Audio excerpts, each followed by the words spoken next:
Welcome everybody to Paul's Treehouse. My name is Paul Siegel, and I'm here with Brent Donoho, who is an illustrator and artist, someone who I have great admiration for. I've been following his Instagram for over a year now, and he's always posting cool new sketches that are really inspiring to me, largely because they're very original, but they're also very three-dimensional and creative and just cool looking and something unlike anything else I've seen before.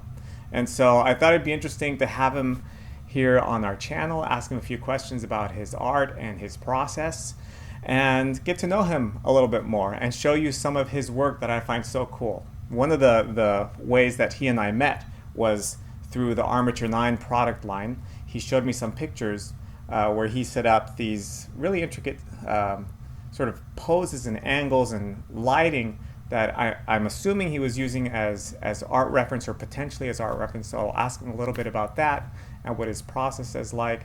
And so without further ado, I gave you Brent Donoho. So did I get it right that time? Your last name, Brent? Oh yeah. Yeah? Donoho. Donoho. Excellent. So Brent, so tell us a little bit about yourself and kind of what your history is with the arts and with illustration. Last time we spoke, you had mentioned that you had gone to Ringling, is that right? That's right. I went to the Ringling College of Art and Design, and I majored in computer animation. And after I graduated, I took more of an illustration path. I worked with a few companies I worked with Three Wishes Tanning and designed their packaging and stuff like that. And then um, did more of a freelance illustration thing for a while. I would say that the major points was I started to do murals, and after I started doing the murals, I did an independent comic with my friend John Sanborn called Zombie Dog, and then I began teaching, and I taught storyboarding for Grand Canyon University, and then I started teaching I started teaching elementary school studio art, and that's what I just finished my third year teaching at Great Hearts Academy. Wow. So when you at what point in your life did you take the illustration path? Was Ringling like a pivotal point for you, or were you already headed down that direction? I liked illustration even at Ringling. I felt like I really enjoyed just drawing something cool. And like many folks, I wanted to be a character designer or a concept artist. And I think what ended up happening is at Three Wishes Tanning, that was my first long-term gig. I basically was designing the wraps for these bottles, and during that time, tattoo art was really popular, and the owner of the company wanted me to design these bottles with a kind of a Ed Hardy tattoo style. And um,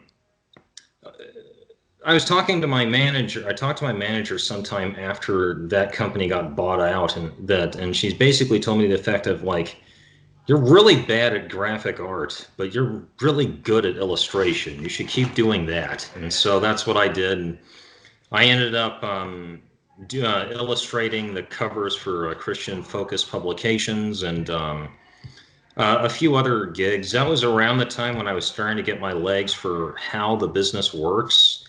It's when I don't think I did too many jobs for quote unquote exposure, but that was when I learned a few things about about the importance of knowing business and knowing your price and sticking to it. And so, Did you have any sort of business training at Ringling, or did you have to figure all that out on your own? the thing, the trajectory that Ringling was trying to get me on was to get me work with an animation studio. So you're not going to be doing a lot of personal haggling with a client. I'm sure if I majored in illustration at Ringling, I would have gotten a lot of a lot of really good business acumen.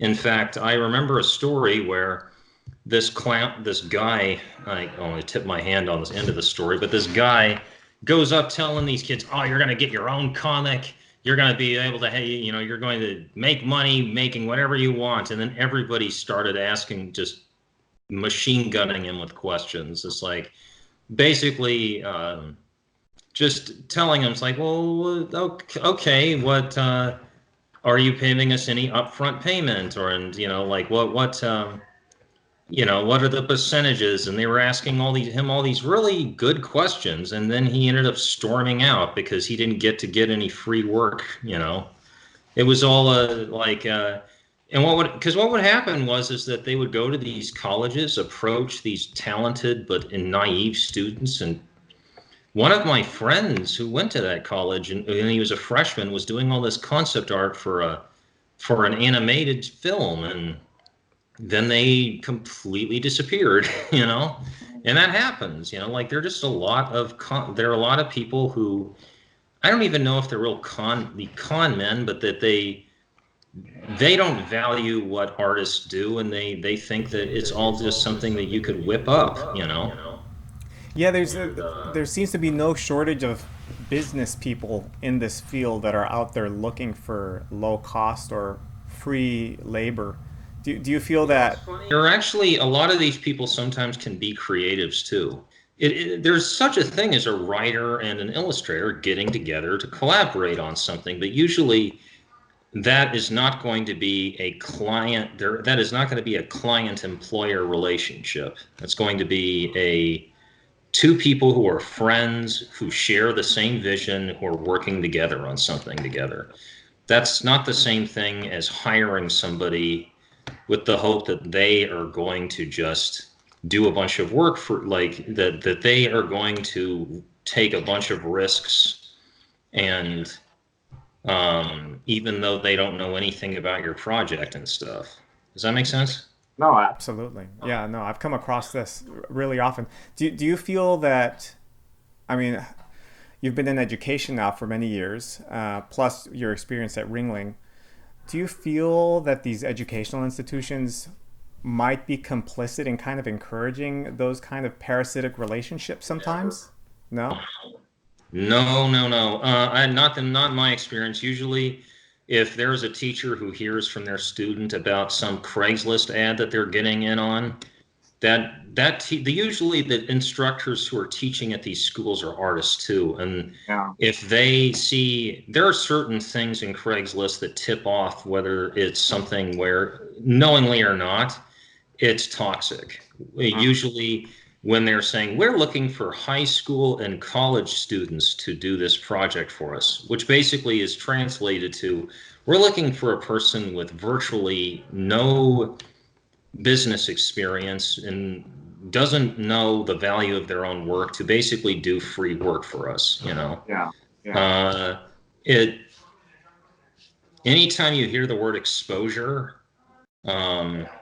it's almost always going to be it's always going to be something that's not going to pay off, because whatever exposure they think that they can get you, if they don't even have money to pay you up front, like, I guarantee you their contacts are not going to be something that's going to be that great. Like if they can't even afford to pay you, the person shouldering the risk in a transaction like a project like this should be the person who came up with the idea and the person who wrote the story, unless they're friends, unless they're friends. Right. And the thing is like, I've inadvertently committed this myself. Like the other day, I wanted to storyboard something, but I didn't really want to write anything. And so I tapped my friend and says like, hey, do you think you can write me something really quick? And I'm just like, oh my gosh, I just did. I immediately, and he's like, well, what would you like me to write? And I'm like, no, forget it. If you got something already, great. But no, you're not going to. If he were to make something, it wouldn't be that great anyway, because he wasn't being paid. It wasn't something that was his. Yeah. Well, it seems to me like that would be a really great opportunity for a win-win, right? Because as a writer, he would love to see his writing materialized into some visual, and you, as a storyboard artist, would love to leverage the writing. And so it seems like he could use your drawings as much as you could use his writing. you know? Suppose it would depend, but if I was telling him what he could write, what I wanted Sure, him then to it's write, different. that's Yeah, when it would get bad. If it yeah, was something where he would write whatever he wanted, and then I storyboarded it, yeah. that actually would be something in his benefit, I can imagine. Sure, yeah, yeah. That would be different because he's like the thing that you're surrendering in a client artist relationship is creative control. And Mm, if someone's asking you to surrender creative control, but they're not paying you anything, but they're promising you the potential yeah. of some future reimbursement or some future payoff, then um, it's almost never going to happen. So, have you had, I've had many experiences where people have wanted to ask me to do work for them for free, either as a favor or as a partnership. Potentially, there'd be some sort of payoff in the long run. And I'm sure you've had these sorts of relationships too over the years. Have you ever found any sort of free work that you've done to pay off in some way? Yes, um, I think so. It has. Um, Materially, though. Like, the difference is that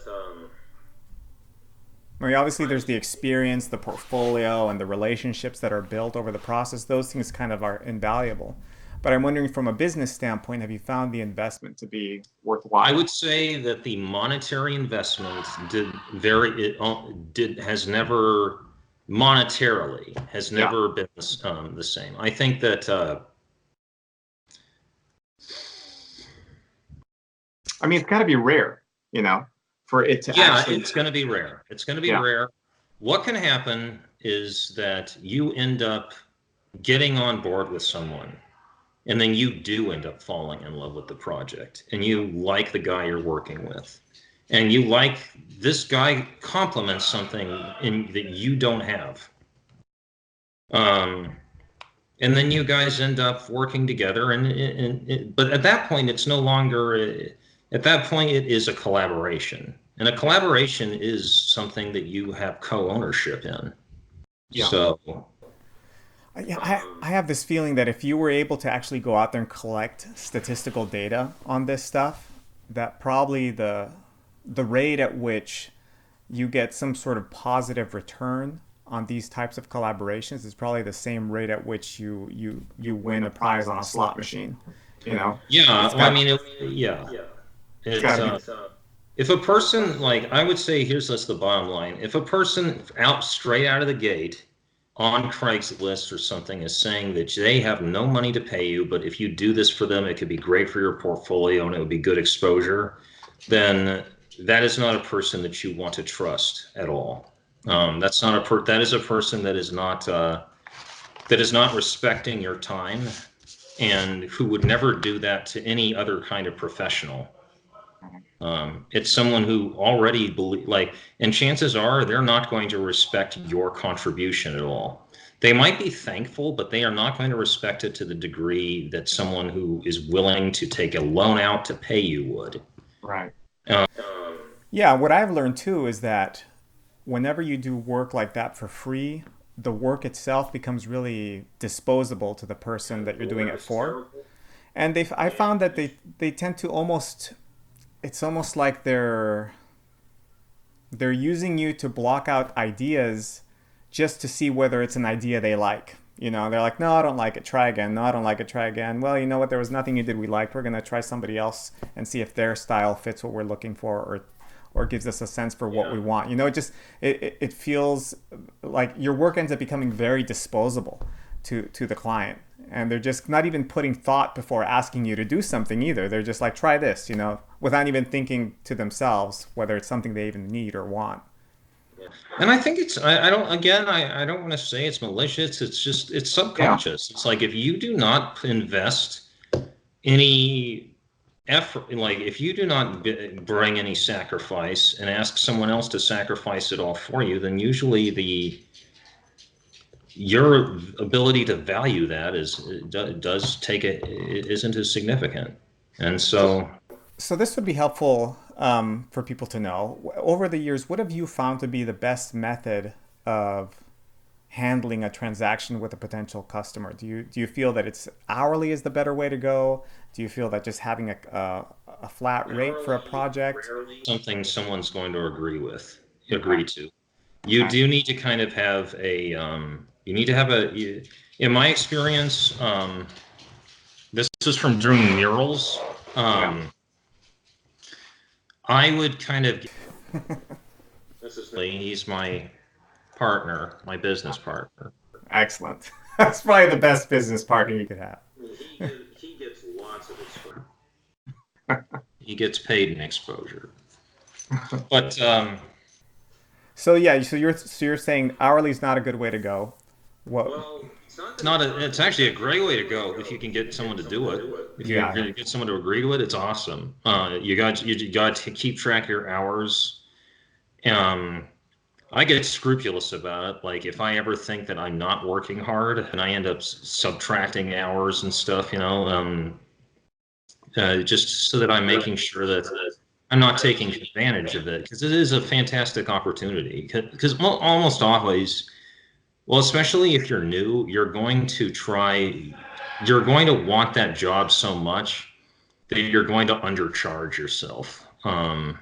I still do that. Like it's very difficult to stick to your price because the likelihood that they'll say no is high, when you're first starting out, that they'll say no. And Okay, so hourly just you're right. It's kind of a tough thing to get people to agree to.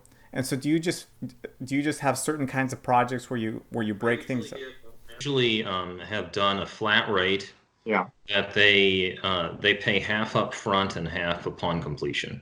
Yeah. That sounds And I right. usually give, and one thing that's often very attractive is when you give them a blow by blow of how I arrived at the estimate I gave to them. Mm. Um, Give them an understanding of why your rate was like that. And when I was doing murals, I was I was able to get a lot of work with it.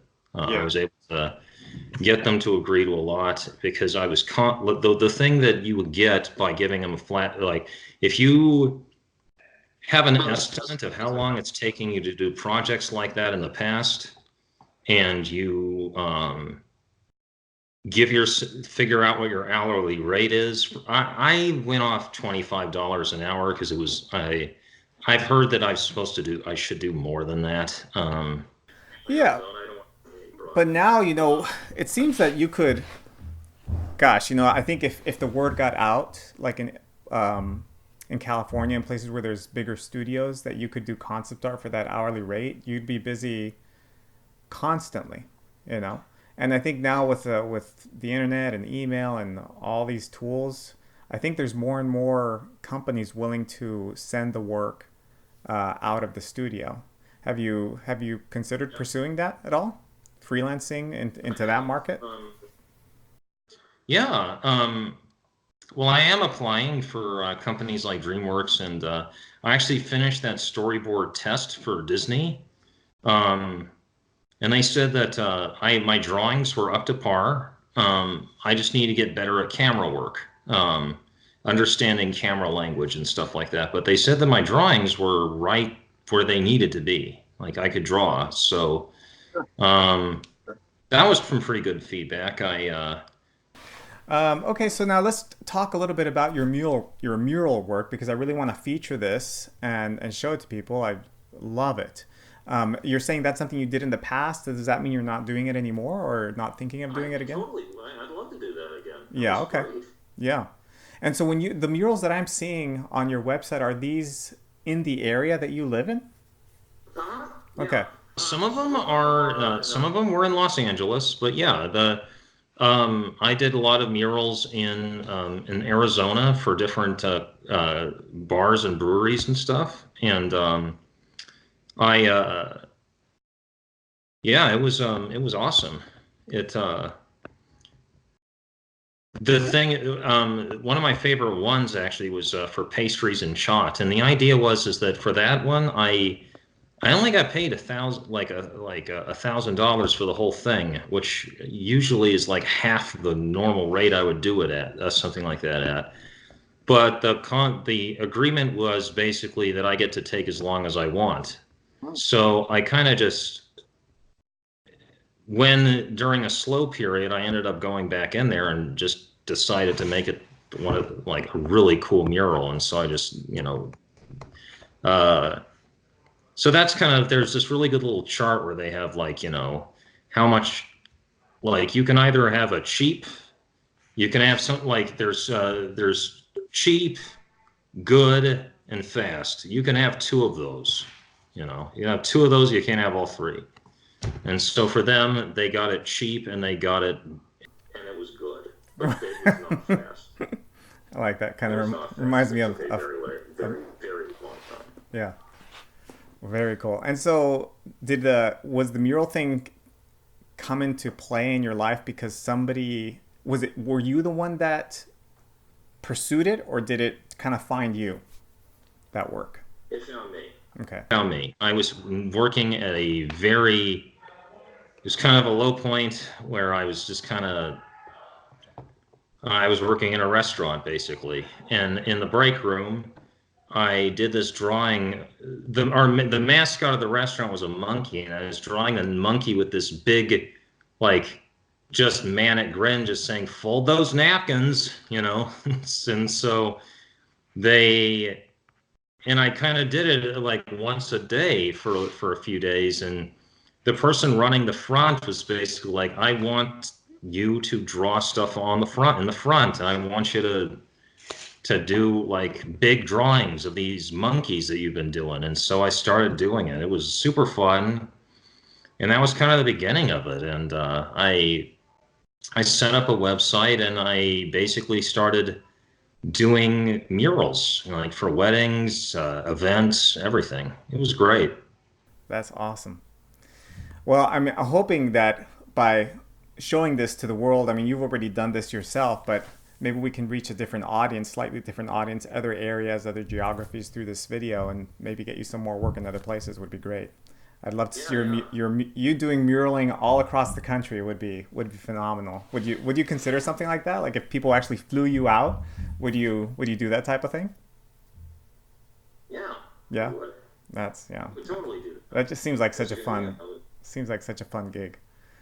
Okay, so let's move on to what you're doing now, or perhaps what led up to it, because one of the things we haven't talked about is the comic book that you worked on in the past, but you're not working on now. That it's called Zombie Dog. Is that right?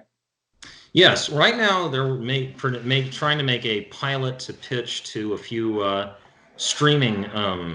I think streaming, and I designed the characters and I illustrated the first issue of the comic, and then it kind of laid fallow for a little while. Until someone that we met at one of the cons approached the creator of the character and asked if he was still interested in developing it. And so they are currently developing Zombie Dog into an animated pilot. And it's pretty interesting. It's the first time I've seen other artists work with characters that, well, I said my characters, that was a Freudian slip. You work with characters long enough and there is some proprietorship, even though I have 5%. I own 5% of anything they make with that. So, I mean, in that sense, you're still involved, It's still... Yeah, I mean, they're using the art that I gave them, but I'm not giving them any new input. Yeah, but there's no reason that... I taught the creator about just like, hey, have you thought of trying to do this or something like that? But my contribution to the project right now is next to none at this stage. So right now, what's the biggest thing that keeps you busy? I see you posting these random cool concept pieces on Instagram. A few days ago, you posted drawings of your dog, which I now got to meet over Skype. That's pretty cool. When it was the last week of school, and I basically brought Nate Lee in to have the kids draw to him. I wanted to teach the kids how to do I had been teaching the kids gesture drawing for the last couple of weeks, and just because I wanted to do something really fun and memorable, I wanted to bring Nate Lee in to see if the kids can draw an animal that wasn't going to be holding it necessarily still for a very long time. And so I was doing those just to kind of, one of the things you always want to do as an art teacher is you want to do any project yourself before you teach it. It's always going to help you with figuring out, like, you know, the pain points and stuff. But school's over now, and I am currently applying for I'm currently applying for positions in animation, trying to get in that right now, and so it's kind of some new I'm looking for new opportunities currently. Excellent. You know, last time we spoke, I had asked you for suggestions on how I could improve the Armature 9 product line, and you had mentioned integrating the use of wire. And I'm actually working on a custom piece right now for an illustrator who has some sort of crane character. And I wanna grab it real quick and show you, and you tell me what you think. Okay. So what I thought to do with this guy, I mean, he wanted a whole bunch of articulation. I don't know if you can see that well on the neck. Yeah, I can see it. And so I decided to just drill some holes in the torso and the head and just put the wire on there. So that way the head can just have, you know, full articulation. That's awesome. Yeah, what do you think of that idea? I've been thinking making a video tutorial on showing people how they can do this. Like they could take an entire segment off and replace it with wire by just drilling some holes. But yeah, so this is the figure I'm working on. It uses all the same part designs, but just different lengths. And I made a slightly smaller wing. But yeah, it's inspired by your suggestion, so I wanted to thank you for that. Yeah, I love egrets and cranes. I love drawing those. They're so fun. Yeah, yeah. I know. I'm so excited about this figure. I think I'm going to make it available as a preset because it's based entirely on the actual anatomy of a crane. So I found a nice profile picture of a skeleton, and I just matched the proportions. So yeah. So yeah. That looks awesome. Thanks, man. So that brings me to those cool pictures that you showed me where you had the armatures posed and really cool camera angles. I mean, it seems to me that when you're working with a camera, your sense of camera work is brilliant. Well, it's one thing to do composition well, and I'm okay. I'm pretty good with composition. It just is the idea of using. I need to get more familiar with the language of film, is what he said.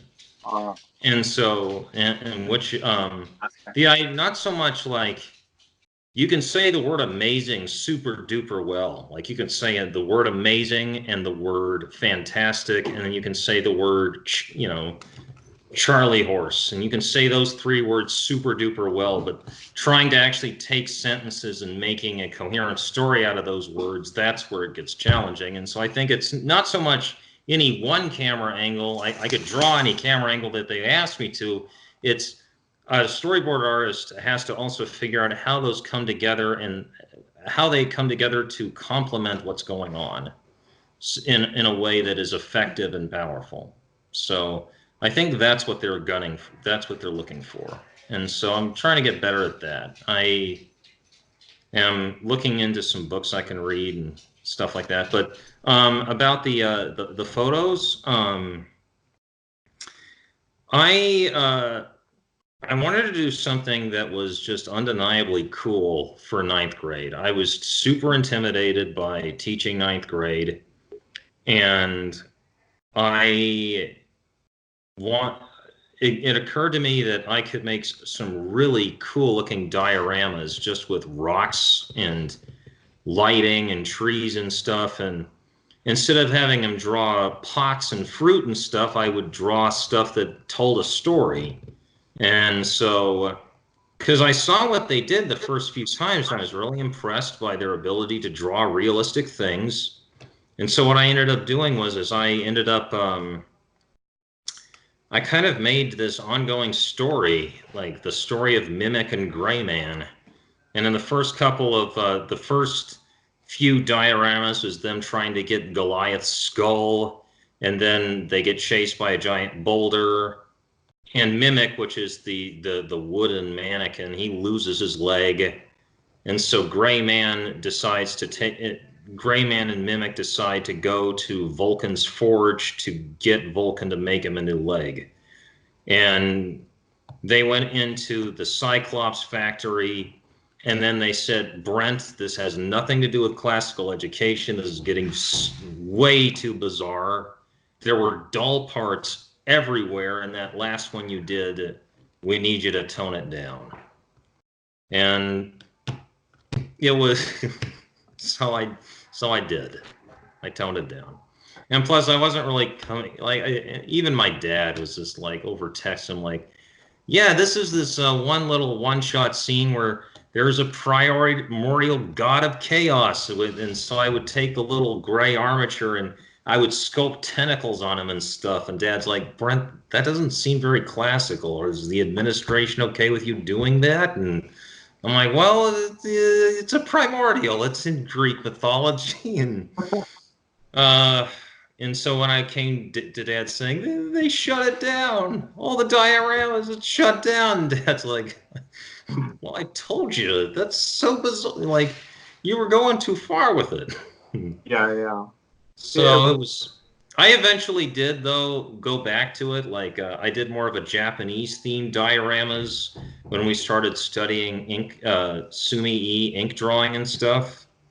So that was fun. I love teaching high school. Like, at first I was really insecure, but then I was just like, man, this stuff is cool. I'm teaching him cool stuff. Yeah. And, so yeah, it was good. And you would also use the armature for them to do like turnarounds, or Right. So the armature was my way of doing life drawing. I would pose the armature and put him in different poses, and the kids would draw him using the simplified gesture mannequin style that Andrew Loomis drew. And I basically told them to redraw the armature's pose using Andrew Loomis's mannequin figure. That's excellent. Which is a kind of a crazy looking, bony looking, honestly, it would make a great looking alien. Just like and some of the kids just glommed onto that. It's just like, this is so cool. I can't believe we get to draw this thing. You know, like if you ever look it up, it's like Andrew Loomis's mannequin. Yeah. He's got this crazy way of drawing human bones. It's just a lot of fun. Yeah. Were you using photographs of the mannequin, or did you have the mannequin there in the classroom for them to draw? I avoided any photographs. If there was something I could put in front of them for them to process with their two eyeballs, I would do it, because your ability to process information, it is just so much better when you're looking at it in the round. There's just no comparison. Yeah. When you're looking at a flat object and trying to do a drawing, it's almost always going to look pretty flat. You have to exaggerate and recreate the 3D-ness yourself and really push it if you're using a photo. Yeah. You gotta have to compensate for that flatness. Totally agree. Yeah, I mentioned to you last time how it's real. I can't quite point out what it is, but when somebody draws something from a photograph, for some reason, it's just really obvious. Even if you compare a hyper realism painter who is able to capture every little detail of a still life, when they do it with their two eyes and it's right there in front of them, the result that they get is just, it's in a way, it's just more real than what you would get if you were to copy from a photograph. There's just something flat about it, and I can't quite figure it out. After you are taking a flat object of a real thing and then translating that into a flat drawing, so you've got like this one degree of separation from the thing itself. Yeah. At our liberal arts school, it's all about the thing itself, getting kids as close as possible to the thing itself. Well, it sounds like you had a really great experience teaching, and it sounds like you've pursuing some other opportunities now. I want to wish you all the best of luck and success with that, Brent. Is there any last minute things you want to plug or direct people to, at least your website maybe, or your Instagram? Yeah, my website is brentdonoho.com. I'm open for commissions, not for exposure. So you're available for freelance as well, it seems like, even if somebody wanted to send out some concept gigs. Totally on the market right now. And that is awesome. If you're in the area, I also do tutoring. But my Instagram is Brent Donoho, and yeah. Oh, and on zombiedog.com. Those guys are making some crazy stuff. Check them out. That's great. Thanks so much, Brent. It's great talking with you again. I really appreciate you taking the time. And we'll be in touch, okay? My pleasure. Take care, man. All right.